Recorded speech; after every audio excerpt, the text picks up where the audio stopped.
Hello everyone, आज का topic आप सबको पता है। एक साइड पे लोगों को लगता है कि डिविडेंड देना बहुत अच्छा होता है, दूसरे साइड पे लोगों को लगता है कि डिविडेंड देने की ज़रूरत ही क्या है, उससे कंपनी अपने आप को एक्सपैंड कर सकता है।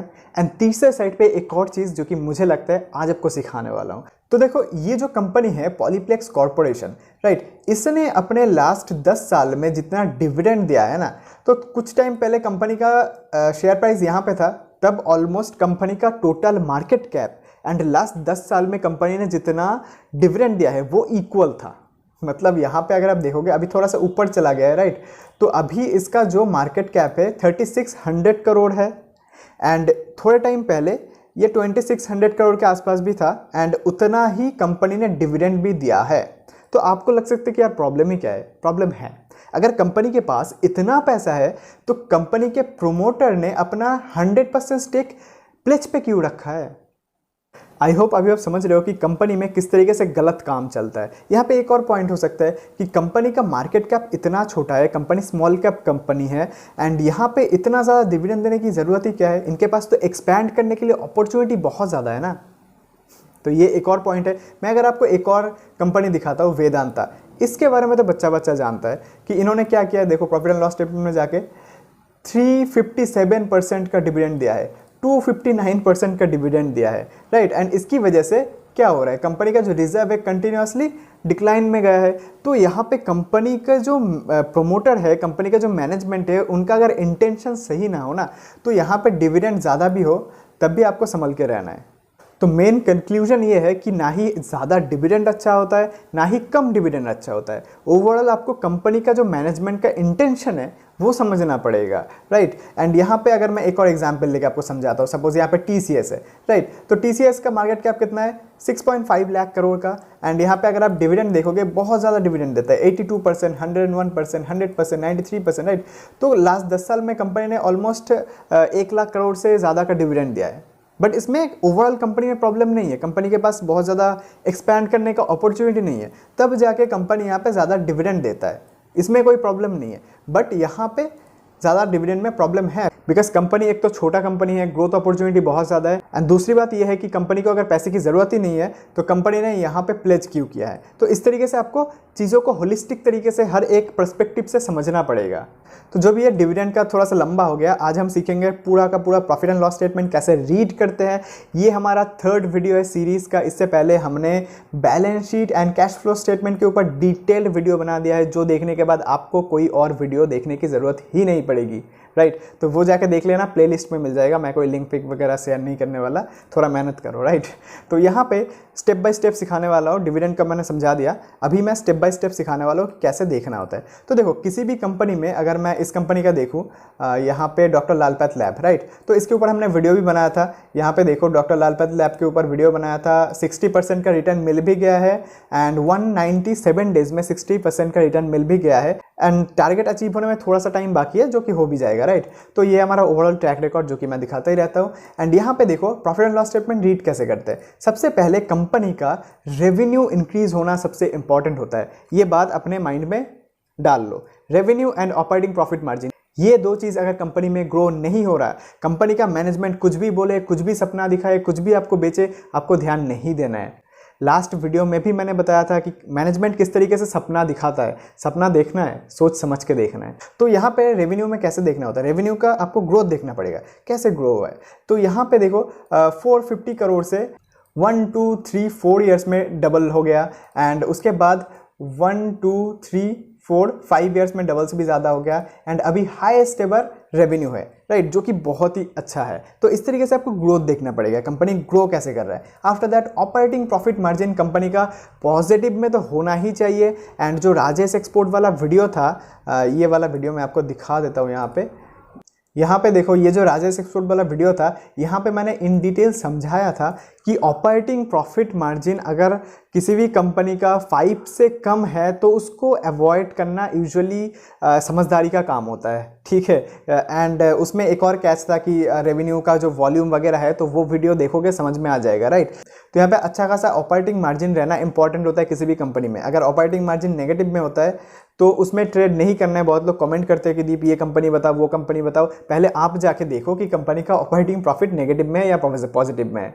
एंड आफ्टर दैट एक बहुत ही इंपॉर्टेंट चीज़ ध्यान से सुनना कि यहाँ पे देखो इंटरेस्ट अमाउंट, इसका हमने बैलेंस शीट के वीडियो में एक डिटेल चीज़ बताया था कि इंटरेस्ट अमाउंट को किस तरीके से समझते हैं अगर कंपनी के पास बहुत ज़्यादा बोरोइंग है। यहाँ पे एक और चीज़ हो सकता है देखने के लिए कि बहुत बार क्या होता है कि कंपनी का इंटरेस्ट इजीली अदर इनकम से सेट ऑफ हो सकता है। तो कंपनी का इंटरेस्ट है 27 करोड़ एंड अदर इनकम है 75 करोड़। दैट मीन्स इजीली आप इसको सेट ऑफ कर सकते हो। कंपनी अपने अदर इनकम से अपना जो इंटरेस्ट अमाउंट है उसको इजीली मैनेज कर सकता है, राइट। उसमें कंपनी को अपना ऑपरेटिंग प्रॉफिट से पैसा देने की ज़रूरत ही नहीं है, जो कि बहुत ही ज़्यादा पॉजिटिव चीज़ है। तो ऐसे आपको थोड़ा बहुत कंपेयर करके देखना होता है बहुत सी चीज़ें, राइट। एंड यहाँ पे एक और चीज़ होता है अदर इनकम में कि बहुत बार एक्सपोनेंशियल आइटम में बहुत ज़्यादा कुछ आ जाता है जो कि परमानेंट नहीं होता। जैसे कि मैंने एक वीडियो में समझाया था जेएम फाइनेंशियल्स, बहुत अच्छी कंपनी है, राइट। एंड यहाँ पे जाके देखोगे क्वार्टरली रिजल्ट पे, तो यहाँ पे अदर इनकम पे देखोगे एक्सपोनेंशियल आइटम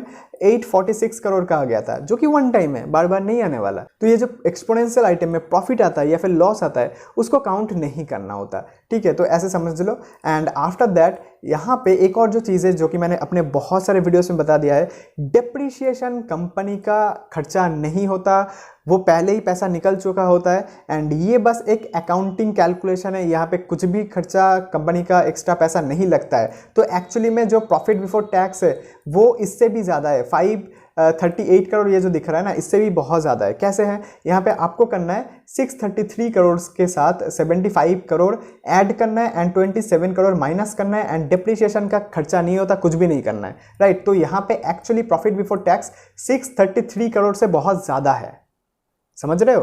तभी जाके कंपनी का जो एक्चुअली में नेट प्रॉफिट दिखता है ना, जिस स्पीड से नेट प्रॉफिट ग्रो करता है उससे ज़्यादा स्पीड से कंपनी का यूजुअली रिजर्व ग्रो करता है। क्यों करता है? बिकॉज एक्चुअली में जो अकाउंटिंग कैलकुलेशन के पीछे जो एक्चुअल कैश है वो अलग तरीके से आता है, तभी जाके यहाँ पे रिजर्व जल्दी इंक्रीज होता है एंड कंपनी का बहुत बार यहाँ पे ऑपरेटिंग नेट प्रॉफिट नहीं भी दिखता है, तब भी यहाँ पे कंपनी का जो फ्री कैश फ्लो है वो दिखता है।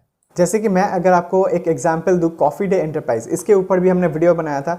तो यहाँ पे देखो इसका जो नेट प्रॉफिट है वो कंटिन्यूसली नेगेटिव में है, बट कंपनी का जो फ्री कैश फ्लो है वो कंटिन्यूसली पॉजिटिव में है। कैसे? बिकॉज यहाँ पे जो बैक एंड में अकाउंटिंग कैलकुलेशन होता है वो अलग होता है, जो फ्रंट एंड में कैलकुलेशन होता है वो अलग होता है। तो आपको उस हिसाब से जज करना होता है एक कंपनी को। तो ये हो गया एक कंपनी का टोटल अकाउंटिंग कैलकुलेशन कैसे होता है, प्रॉफिट एंड लॉस स्टेटमेंट को किस तरीके से जज करना होता है वो मैंने सिखा दिया। तो अब लास्ट में एक चीज़ आपको, दो चीज़ मैं आपको सिखाऊंगा, जिसमें है ईपीएस। ईपीएस आज के बाद शायद आप देखना छोड़ ही दोगे। बहुत बार क्या होता है कि कंपनी का जो शेयर कैपिटल होता है वो डाइल्यूट किया जाता है या फिर कॉन्सेंट्रेट किया जाता है एंड उसी वजह से जो ईपीएस है वो भी अप डाउन होता रहता है। तो आपको इतना दिमाग लगाने की ज़रूरत ही नहीं है।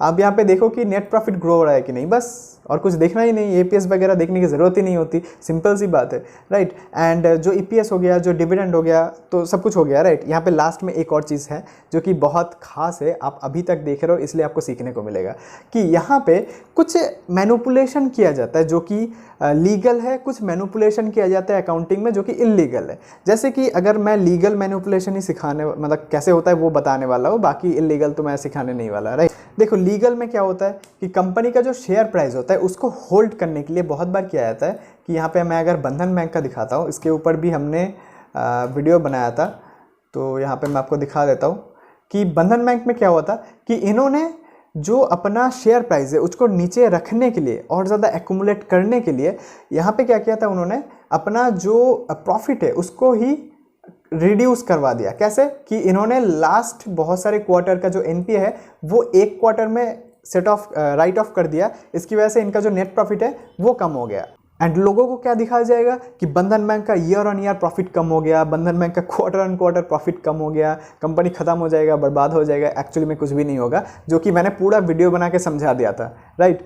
तो ऐसे आपको समझना पड़ेगा कि इस तरीके से कंपनी का जो शेयर प्राइस है उसको नीचे होल्ड किया जाता है एंड एक और बार कंपनी के शेयर प्राइस को ऊपर कैसे ज़्यादा लेके जाया जाता है वो मैं आपको बताता हूँ। कि सपोज़ करो यहाँ पे क्या हुआ, लालपात में भी देखते हैं, यहाँ पे कंपनी को सपोज अपने शेयर प्राइस को और ऊपर ले जाने के लिए और पुश करने के लिए अपने प्रॉफिट को ज़्यादा दिखाने की ज़रूरत है। तो उसमें क्या करते हैं, कंपनी ने थोड़ा सा टैक्स कम कर दिया। यहाँ पे सपोज 28% देना था, उन्होंने 10% दे दिया। बाकी का क्या होगा, नेट प्रॉफिट में आ जाएगा। एंड अगर नेट प्रॉफिट इंक्रीज होता है, सेंटीमेंट ज़्यादा बढ़िया होगा कि लोग देखेंगे, न्यूज़ में आएगा कि ईयर ऑन ईयर इस कंपनी का प्रॉफिट इतना इंक्रीज हो गया है। एंड सेंटिमेंट की वजह से और ज़्यादा ऊपर जाएगा। तो इस तरीके से जो लीगल मैनिपुलेशन है वो सभी चीज़ें होता है, एंड इलीगल मैनिपुलेशन मैं अब सिखाने वाला हूँ नहीं वो सब चीज़ें, बिकॉज हर बार आप नहीं पकड़ सकते। जैसे कि अगर कोई भी कंपनी अपने ऑपरेटिंग मार्जिन में घोटाला करता है तो आप नहीं पकड़ सकते उस चीज़ को, ठीक है, एंड जो कि यूजुअली होता ही है किसी भी कंपनी में जो कि स्कैम करना चाहता है, वो उनका ऑपरेटिंग मार्जिन